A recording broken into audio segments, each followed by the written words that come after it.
Hello, my fellow comic book collectors. Today is Friday, and on Fridays I do my cover challenge where I basically get you to look through your long boxes and short boxes and all boxes and try to find some cool comics that fit a theme. So last week's theme I did black covers, which are notorious for showing spine ticks. Well, this week we're doing white covers, covers that have like a notorious problem of showing dirt, which is kind of annoying. They get kind of that browny color over time. And actually some of the ones that are on this list are kind of have that. So white covers are, have the opposite problem of black covers. They show dirt, they show wear a bit more than regular covers. So they can be hard to get in 9/8 as well. In some ways they're easier to clean, but some there's pluses and minuses to each. So I have one honorable mention, and this cover is Vampirella.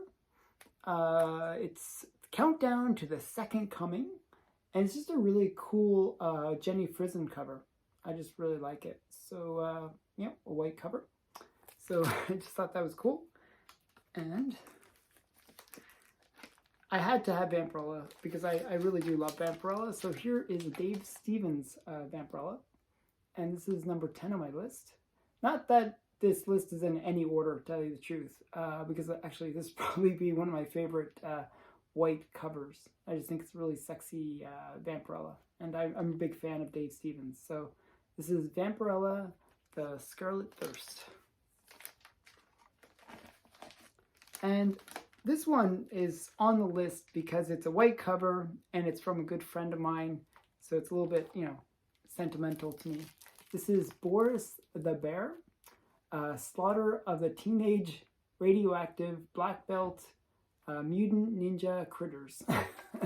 So it's kind of a long title. It's just a cute comic. I just think it's kind of funny. It's a nice white cover though. So yeah. So just a fun one. I got that from my friend Steve Gentner. Oops. As my comics just fall on the floor. Okay. Next one. Number 7 on my list. Or, yeah, number 8 on my list, I should say. Is Amazing Spider-Man 299. I always thought this was kind of one of the cooler covers for the Spider-Man series. I know that 300 is the big one, but I always like this one, strangely. I always thought the laser hand thing, it just kind of looked cool. So this is Amazing Spider-Man 299. So yeah. And next on my list is X-Men number 3. This is just a really...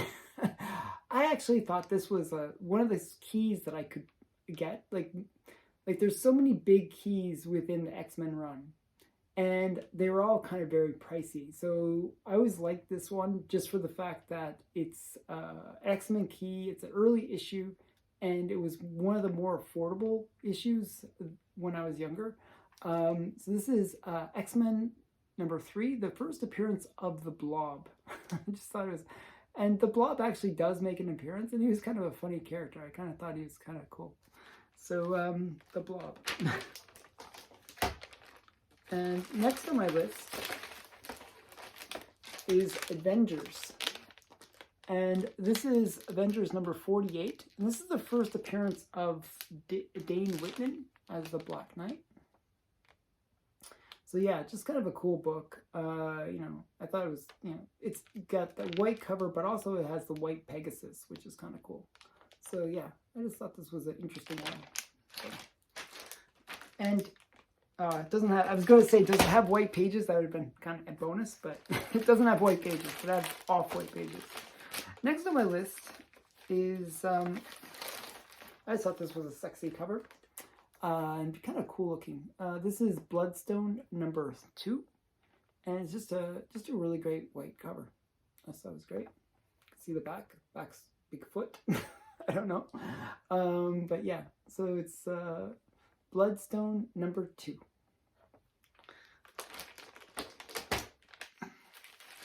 Next on my list, Now we're getting into what happens with a lot of these white covers when they get older. And this is a Atomic Age book, actually. This is A Date with Millie, number 1. And it's actually got a Stan Lee story and DeCarlo cover art. It's kind of funny, but that it's a Stan Lee story. But you can see how the white kind of gets this like kind of faded look. It's kind of weird how it does that. But I always like this cover. So A Date with Millie, number 1. And you can reduce and stop reuser. Okay, I don't know, reducer, spot reducer. Sorry, I was reading it backwards. I was like guessing at what it said. So yeah, so that kind of fun.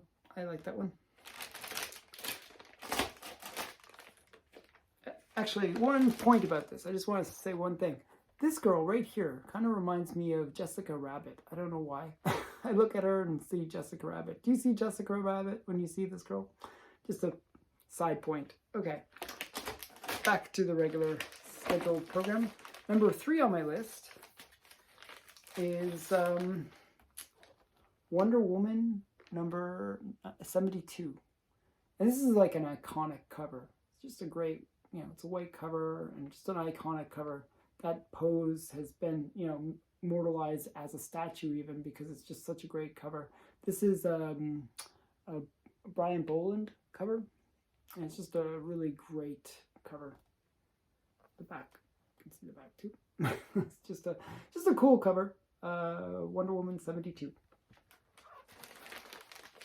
And next, number 2 on my list is The Tick. This is the Tick Special, and these were like limited edition and numbered. Each were numbered. So this is let me read it to you. Ben Edlund story, cover and art. First appearance of the Tick in comics, and it has there were 5,000 in the original printing, and this is 3,553 on the printing. So kind of cool, and they actually tell you that that's what it's numbered inside. So this is the Tick first appearance. So it's a Tick special edition, and it actually has a pretty cool back cover where you get to see all the characters, which I thought was kind of cool. I really liked the Tick. I always thought he was kind of quirky and fun. Okay, last. And one of my favorite, my favorite white cover is Torchy. This is Bill Ward did the art for this one, and it's just a really, actually, I want to correct myself on that. I think it's Gil Fox. Yeah, it is Gil Fox. Sorry, Gil Fox. I wanted to correct. I knew I was saying the wrong thing when I said that. Gil Fox. So Bill Ward actually created the character, but Gil Fox did the covers for most of the Torchy run, except a couple where Bill Ward actually did a few of the covers. but this is just a great one. I wish it was like that pure white. That would have been ideal. But I'd still like this cover. It's number 1 on my list for that reason. I just think it's a really cool book. So yeah, Torchy number 1. And believe it or not, it was actually Torchy number 1 where she made her first cover appearance. She was always an internal character, but never on the cover. She was first appeared in Dollman, but was never on the cover for some reason. Then they put her on the cover in Torchy number 1. Okay, so that has been my top 10 list. I'd like to see what other people can do, and if you participate in this challenge, I'll even sometimes link out to random people in the channel that take part in the challenge, I should say. And this week I'm going to link to my friend, the Australian comic collector. So, the Aussie comic collector, I should say. And check out his videos from last week. I always link him to the previous week, just so you know. So thanks again for watching. I hope you enjoyed. Bye for now.